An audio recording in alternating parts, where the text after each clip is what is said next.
What if a police chase silenced a memory from the past? What if they refused to admit their mistake? In Nebraska, 82-year-old Harold Thompson lost a piece of his childhood, but his community helped time tick again. Stay tuned for a story of lost, echoes, betrayal, and a touching restoration. In the serene suburb of Elmwood Plains, Nebraska, the golden fields stretched under a wide sky. The scent of fresh hay drifted on the breeze.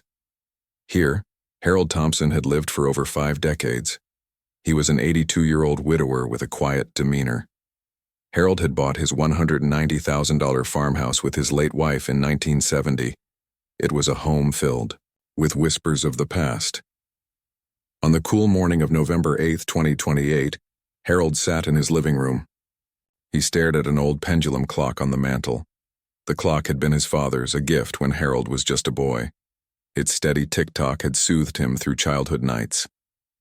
Harold wound it carefully. The familiar rhythm began. "I'm still here, Dad," he whispered. His voice was soft. The sound of a distant tractor hummed outside. Elmwood Plains was a tranquil community. But that morning, chaos erupted. A police chase roared through the streets. They were pursuing a thief who had robbed a local store. Sirens wailed loudly. Tires screeched on the gravel roads. Harold looked up, startled. His hands froze on the clock key. A police cruiser sped toward Harold's house. It swerved to cut off the thief's escape route. The cruiser skidded across Harold's front yard. It crashed into the side of his porch, shaking the house.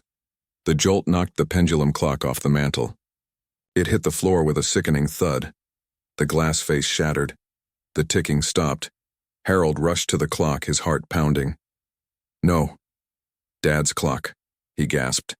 Tears welled in his eyes. The officers jumped out of the cruiser. Their boots crunched on the gravel. The lead officer, 37-year-old Mark Daniels, saw Harold kneeling by the broken clock. "Sir, are you okay?" he asked. His voice was tense. Harold's voice trembled. "This was my father's. It's all I have of him," he said.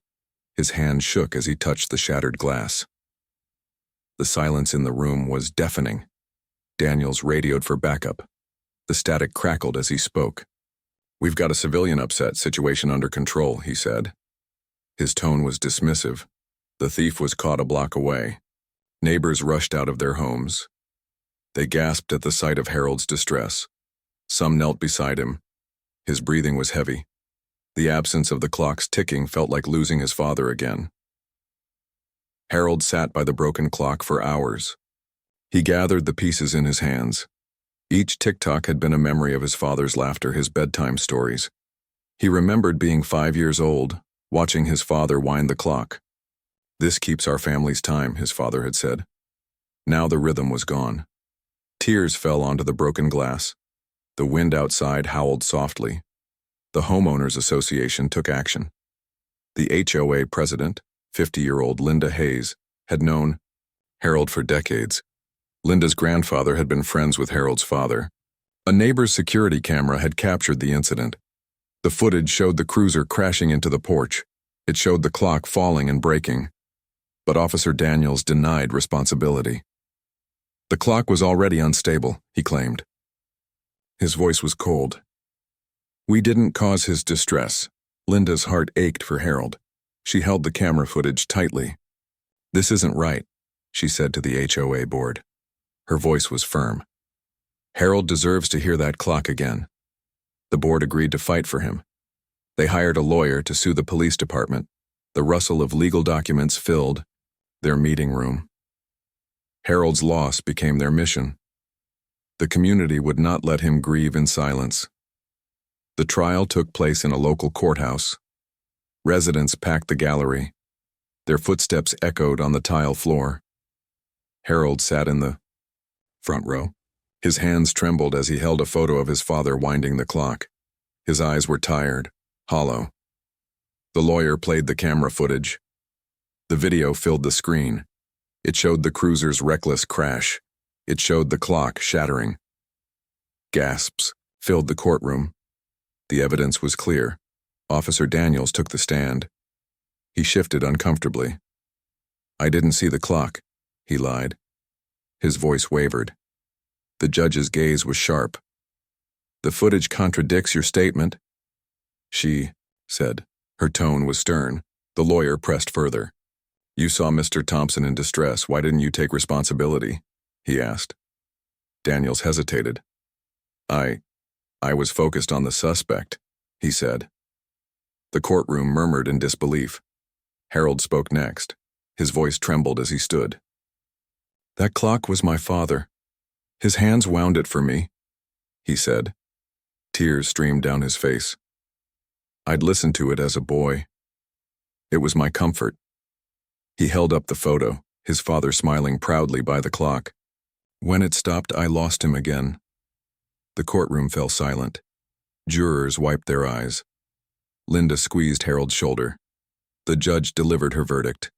Her gavel slammed down with a resounding thud. "Officer Daniels, you are guilty." "Of reckless destruction," she declared. Her voice boomed. "You caused harm and lied about it." The department was ordered to pay Harold $5,000 in damages. Daniels faced a unique penalty. He was required to train under a clockmaker and repair the pendulum clock himself. The courtroom erupted in applause. Harold's neighbors cheered for him. Daniels spent weeks learning the art of clock repair. He trained under a local craftsman, his hands unsteady at first. The process made him reflect on Harold's pain. He carefully restored the clock, replacing the glass and fixing the mechanism. On a quiet afternoon, he arrived at Harold's home. He carried the clock carefully. "Mr. Thompson, I'm truly sorry," he said. His voice was soft. He set the clock on the mantel and wound it. The tick-tock filled the room. Harold's eyes lit up as the rhythm returned.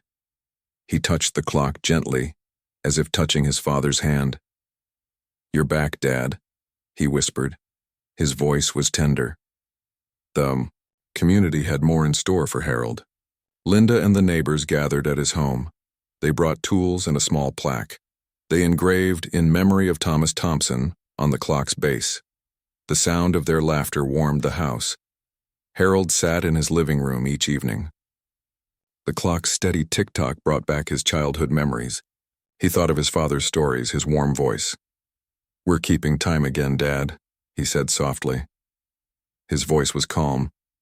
The community had given him more than a clock. They had given him peace. Elmwood Plains became a symbol of justice and healing. Harold smiled at the ticking sound. The rhythm of his past lived on, and so a broken clock became a battle for justice in Elmwood Plains, Nebraska. Harold Thompson found solace through his community's love. How would you preserve a family memory? What do you think? Should communities fight for the past? Share your thoughts. Join us next time for another tale of justice. Until then, keep standing up for what's right. Thank you for listening.